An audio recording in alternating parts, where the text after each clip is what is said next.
This is the brief on the attack on Pearl Harbor. Think of 1941 like a really high-stakes poker game where Japan, crippled by a U.S. oil embargo, decided to go all in on a desperate surprise strike just to secure resources in Southeast Asia. First, we have to look at the architect of doom, Admiral Isoroku Yamamoto.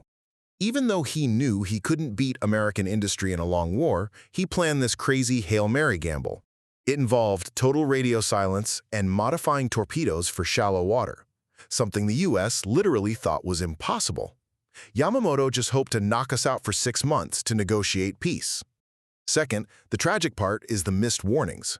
U.S. intelligence actually broke the Japanese Purple Code, but they completely expected an attack in the Philippines, not Hawaii. And then came that infamous radar error at 7:02 a.m., where a massive blip of incoming Japanese planes was just dismissed by an officer who wrongly assumed it was a scheduled flight of American B-17s. Finally, let's talk about Japan's fatal strategic mistake. Sure, they devastated Battleship Row, sinking the USS Arizona and Oklahoma, but they failed to bomb the above-ground oil storage tanks and dry docks. Crucially, the U.S. aircraft carriers, the actual game-changers that would win the war, were luckily out at sea, leaving us ready to counterattack way sooner. So, in short, while Japan achieved total tactical surprise, they totally missed the Navy's fuel and carriers, ultimately waking the sleeping giant with a singular, burning purpose.